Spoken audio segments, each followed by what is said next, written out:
Bien, je continue avec le cours sur les milieux naturels, la conservation des espèces, l'écologie. Donc voici une image d'une côte de Bretagne, d'une plage, une ancienne plage qui est recouverte d'algues, ce qui fait fuir les touristes, ce qui n'est pas bon pour l'économie. Il s'agit d'un phénomène qu'on appelle l'eutrophisation. Ça veut dire que ces plantes ont eu trop d'engrais, de nitrates. Les nitrates, c'est l'azote assimilable qui est utilisé par les plantes. Donc, problème économique, il y a 100 ans, on n'avait pas ce problème. Donc, qu'est-ce qu'a fait l'homme pour en arriver là? En Bretagne, on élève énormément de porcs, des porcs élevés dans des conditions déplorables, de grande concentration, alors qu'ils sont serrés dans des petits espaces, ils produisent énormément de déjections qu'on appelle lisier. Ce lisier est utilisé comme engrais, ce qui est intelligent, et dans l'agriculture donc. Et en Bretagne, il pleut beaucoup. Cet engrais qui est répandu dans les champs, finit dans les rivières, qui elles-mêmes sont eutrophisées. Le résultat, c'est une eau qui est trouble, verte ou marron, et un peu comme une piscine qu'on n'entretient pas. Cette eau finit dans la mer et voilà le résultat. Donc encore un exemple de la suractivité de l'homme et de la surtout surconsommation de viande. On est arrivé à une époque où la consommation de viande est exagérée, elle dépasse les besoins biologiques de l'homme. Donc on mange de la viande maintenant surtout pour se faire plaisir, et voilà les conséquences. Bon, deuxième exemple, vous avez ici un parc naturel dans les Pyrénées, la réserve de Néouvielle. C'est plutôt une réserve naturelle. Vous avez un très beau paysage avec un lac de montagne. Ce sont des milieux très sensibles à l'activité humaine. Pourquoi? Parce que en hiver, il y a de la neige et le lac est recouvert de glace. Donc, les espèces vivent à la limite du supportable, en montagne et dans les zones polaires. Vous avez là un crapaud particulier, on va dire que cet animal est endémique, c'est-à-dire qu'on va le trouver qu'à cet endroit.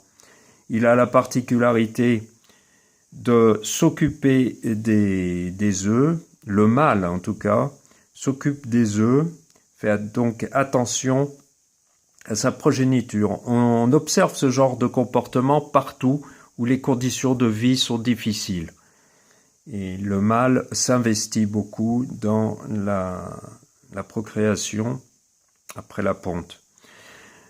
Donc cet animal s'appelle l'halite accoucheur.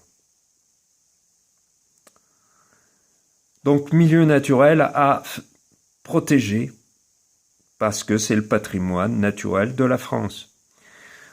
Ça veut dire que les pêcheurs ne devraient pas faire comme ils le font ailleurs, c'est-à-dire rejeter des poissons dans ces lacs pour mieux les pêcher après. Et ces poissons peuvent interférer avec cette espèce qui est ultra fragile. À propos des Pyrénées, il y a même pas une semaine, un ours, un des derniers ours des Pyrénées françaises, a été tué par balle. Pourquoi il a été tué? Parce qu'il y a conflit d'intérêts entre les éleveurs de moutons qui produisent du fromage et de la viande, et puis la présence de l'ours.